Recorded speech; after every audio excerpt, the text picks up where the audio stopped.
فخذ النصيحة من طبيب حاذق. معلومة طبية في دقيقة. إذا بدنا نحكي عن السعال بيتقسم أو الكحة أو السعلة بتتقسم لسعلة حادة وسعلة شبه حادة وسعلة مزمنة. في شيء كتير مهم إنه مريض اللي عنده التهاب دور برد أو التهاب بالشعب الهوائية أو التهاب رئوي لازم يعرف إنه السعلة أو الكحة هي حتستمر عنده مرات من أسبوع لحد 6 أسابيع، وتكون هيدا بشكل طبيعي. ما لازم يقلق من الموضوع، ما لازم يخاف. أسبوع بعد أسبوع حيلاقي حاله عم يتحسن حتى لو ما أخذ علاجات.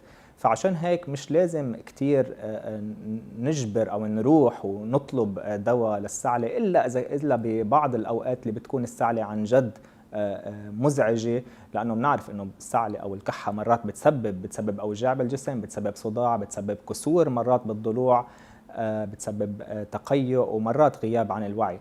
فعشان هيك المريض اللي عنده الكحة مزعجة جدا اوكي بنعطيه علاجات، بس مش دايما نلجأ للعلاجات لكل انواع الكحة، خاصة بالاولاد اللي تحت العمر ال5 سنين.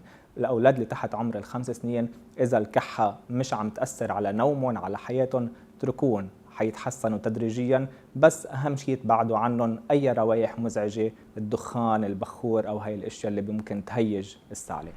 فخذ النصيحة من طبيب حاذق. معلومة طبية في دقيقة.